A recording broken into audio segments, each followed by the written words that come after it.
নমস্কার বন্ধুরা, আমি সিদ্ধার্থ। এই যে রাজ্য বাজেটে মুখ্যমন্ত্রীকে বলতে দেখলাম যে আমরা কিন্তু আমাদের নিজস্ব রেভিনিউ কিন্তু বাড়িয়েছি। আমাদের নোটা স্টেট রেভিনিউ কিন্তু বাড়িয়েছি আমরা। কালেকশন কিন্তু অনেকটা বাড়িয়েছি। সেটা কিন্তু একদম ঠিক বলেছে। Own tax revenue. Own tax revenue মানে নিজস্ব রোজগার। সে অনেক তারা হয় আমি বলবো। কিন্তু ওন ট্যাক্স রেভিনিউ ১,২০,০০০ কোটি টাকা রাজ্য সরকার করেছে।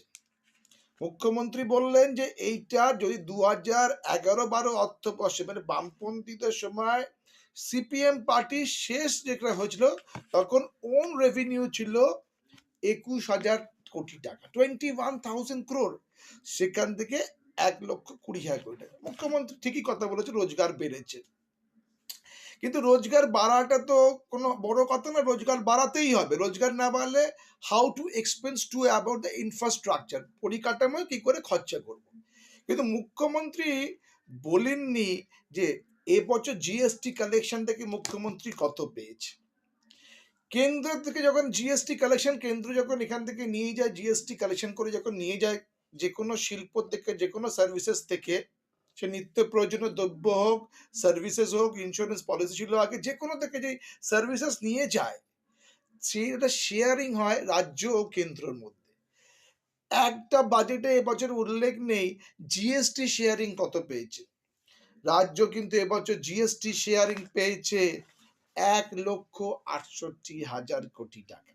হ্যাঁ বন্ধুরা, ঠিকই শুনছেন। গতবারে ছিল ১,০৭,০০০ কোটি টাকা, আর এবছর পেয়েছে ১,৬৮,০০০ কোটি টাকা।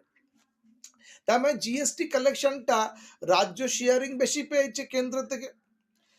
তার মানে এখানে যে 50-50 যদি হয়, তাহলে এখান থেকে মোটামুটি ৩,৭০,০০০-এর মতো জিএসটি কালেকশন করছে কেন্দ্র রাজ্য সরকার থেকে।